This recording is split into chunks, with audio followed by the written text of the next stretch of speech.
Kalau Iwan nggak usah nyatet nggak apa-apa, nanti saya kirim. Kalau diperlukan, kalau enggak nggak apa-apa. Nah ini dari pertemuan yang pertama itu masa pencarian, masa perintisan, masa penetapan dan pembangunan.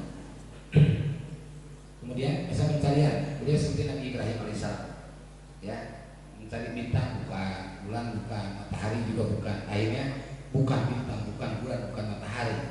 Ya. Nah itulah. Kemudian nih perjalanan yang pertama ada kemiripan dengan Nabi Ibrahim. Di tahun 45 beliau mulai memahami dan mendapatkan bentuk persaudaraan Muslim sedunia. Jadi tahun 45 itu beliau melakukan pertemuan di Masjid Darussalam, di pesantren Darussalam Garut, Wanaraja Garut, bertemu dengan Pak Kartosuwiryo. Ya, tahun 45. Kemudian dalam pertemuan itu Pak Kartosuwiryo tetap akan mendirikan negara Islam. Walaupun tidak setuju. Walaupun lebih setuju mewujudkan persaudaraan Muslim sedunia. Seperti halnya bahasa Ikhwanul Muslimin. Kan tidak dibatasi kan? Nah, tapi kalau RII kan dibatasi di Indonesia. Maka sampai selesai pertemuan tidak ada kesepakatan. Gitu. Nah, itulah di pesantren Darussalam Wanaraja Garut, pimpinan Yusuf Taujiri. Nah, kakak Yusuf Taujiri namanya Kiai Abdul Kudus, itu gurunya Wali Ahmad. Kalian belum tahu? Dari mana saya dapat informasi itu? Saya dapat informasi itu dari salah seorang ikhwan. Teman saya itu Dedi namanya. Ini bapaknya namanya Abu Dedi. Jadi saya panggil aja Abu Dedi. Nah, bapaknya itulah yang cerita. Ketika saya sampaikan masalah Wali Fatah, dia cerita, oh iya Wali Fatah, saya ingat, saya hadir dalam pertemuan Pak Harto dan Wali Fatah. Itu dia cerita. Di mana Pak? Di pesantren Darussalam Wanaraja. Apa yang terjadi saat itu? Jadi saat terjadi dialog di antara keduanya, dua-duanya tetap bertahan. Pak Harto tetap ingin mendirikan NII, Wali Fatah tidak setuju dengan NII. Tapi tetap mereka bersahabat keduanya. Lalu kemudian dari itu Wali Fatah terus berkembang. Tahun 45 itu, tahun 50-an ya, semakin mantap bahwa solusi perjuangan muslimin harus kembali kepada sistem jamaah dan imamah. Maka akhir tahun 1992 beliau mendapatkan hadiah kelengkapan tari Nabi Muhammad SAW dari Kiai Haji Nur Khalil, dan itulah dari situlah beliau makin mantap untuk mewujudkan jamaah dan imam. Jadi setelah 16 dalil yang beliau kumpulkan bersama para imam yang lain, kemudian dengan buku itu, buku kelengkapan tari, maka setelah itulah makin yakin bahwa ini harus diwujudkan.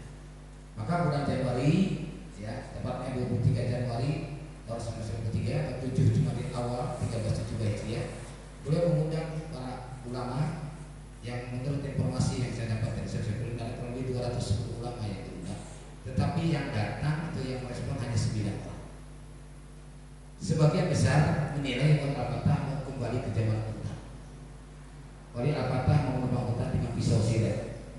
Pokoknya semua meremehkan dalam seruan itu.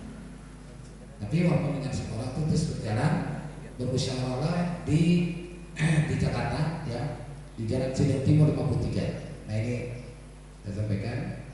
Nah ini awalnya beliau itu sehingga mendorong untuk berjuang karena melihat muslimin gagal perjuangan. Kemudian dia yakin dalam Islam ada sistem untuk perjuangan Islam. Lalu kemudian ini nama ulama dan guru beliau. Nah kemudian ini wafatnya kayak seperti tadi Nabi Ibrahim, dari ormas-ormas teror sampai akhirnya ditemukan bahwa tidak bisa dengan ormas dan ormas. Maka setelah itulah muncul istilah non politik. Nah ini kebanyakan seperti ini. Jadi pada hari Jumat 7 Jumadil Awal pada bersih atau seperti jauh dengan kerja. Nah terjadi banyak keribuan, itu imarah di rumah Imam Wali Fatah itu di Pondok Kecil dan Timur nomor 53 Jakarta Raya. Kalau sekarang Ciledug Timur nomor 3 itu RT 4 RW 5 RW 6 Petugas Selatan Kecamatan Gambir Jakarta. Nah 7 bulan kemudian barulah dimaklumkan, ya. Jadi setelah kegiatan ini dibuatlah makluman tadi.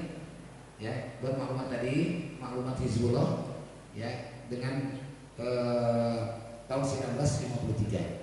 Nah, kemudian diumumkan maklumat itu pada 7 bulan kemudian, yaitu di saat di gedung Bappenas yang dulu namanya Ad-Hoc ya, sekarang namanya Bappenas. Nah, di Menteng Jakarta.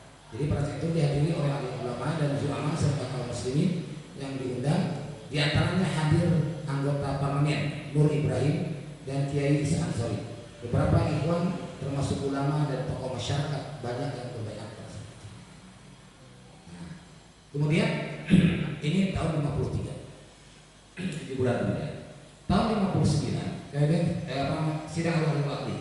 Sidang al-wali pertama tahun 6 sampai 9, sidang al-wali waqti yang kedua. Nah, pada menjelang sidang al-wali waqti yang kedua inilah beliau pertama menghasilkan bahwa setelah 6 tahun mengecek kepada dari berbagai berita dunia Islam, tidak ditemukan pengamalan jamaah seperti digambarkan setelah 6 tahun. Jadi wali kota masih sebagai imam darurat. Tahun 2009 juga pertama itu, yang kedua dari situlah menemukan dalil tarzan jamaatul muslimin wa imamahum, tetaplah olehmu dengan jamaah muslimin dan imam mereka. Dari tahun 59 awalnya. Jadi kalau adanya istilah jamaah muslimin di tengah kita itu tahun 59, tahun 53 itu Hizbullah. Maka untuk supaya tidak meninggalkan bahwa jejak ini tetap, karena intinya pada pembaiatan. Pembaiatannya tetap pada tadi hari Jumat 7 Jumadil Awal atau 23 Januari 53 itulah pembaiatan titik nolnya di situ. Angka satunya di situ. Ya, maka sudah berjalan 6 tahun dan ikhwan sudah banyak. Tapi tahun 2009 dikukuhkan kembali bahwa satu-satunya jamaah muslimin ya di dunia adalah yang imamnya wali al-fatih. Tahun 74 ya diadakan musyawarah ya di Sunda Kelapa selama 3 hari ya, dengan persiapan sekretariatnya di Istiqlal dan mendapatkan daftar para ulama se-Indonesia dari Menteri Agama Profesor Dr. Mufti Ali. Itulah yang menjadikan landasan mengundang ulama-ulama di seluruh Indonesia.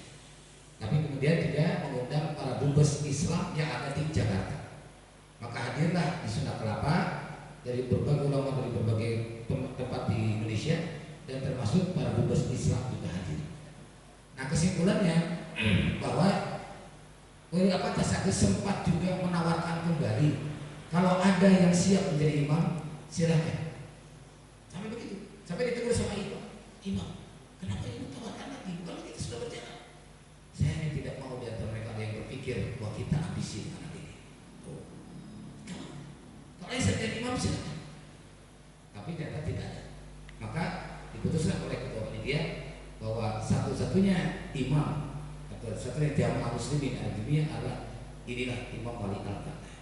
Nah, sejak itulah dimaklumatkan lagi jamaah muslimin dalam kurung Hizbullah. Maka sebenarnya jamaah muslimin yang dimaksud ini adalah Hizbullah yang waktu awalnya gitu. Jamaah muslimin ini atau Hizbullah.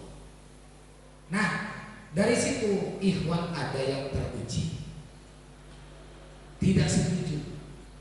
Maka akhirnya yang mereka riset ya dari jamaah, mendirikan jamaah lagi tanpa kalimat Hizbullah. Ya, jadi ada jamaah muslimin yang berpusat di Bandung, Majalaya, ada yang berpusat di Pekalongan, ada yang berpusat di Surabaya. Itu adalah pecahan dari Imam Wali Al-Fatih. Alhamdulillah kita sudah bersilaturahim langsung, sudah menasihati mereka. Di antara mereka pun ada yang sudah datang ke Cilengsi. Ada di antara mereka yang kemudian merapat kembali, seperti contoh yang di Lampung, yang di Gaya Baru itu. Ya, ada lebih dari 200 orang kemudian baiklah bergabung menetapi jamaah muslim atau Hizbullah. Karena mereka yakin yang prinsip adalah pembaiatan imamnya itu. Itu yang prinsipnya. Kemudian yang muslimin kita menunjukkan bahwa tidak berhenti melakukan perbaikan, terus dilakukan sampai saat ini. Ya, maka seperti yang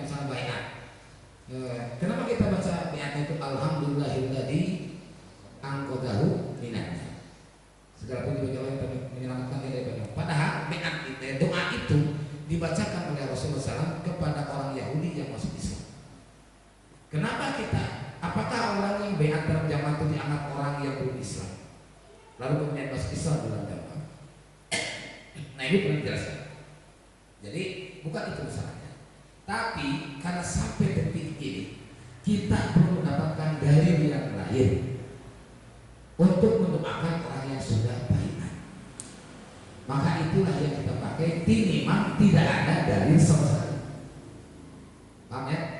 Karena ada satu dalil kita gunakan daripada kita tidak dalil. Betul.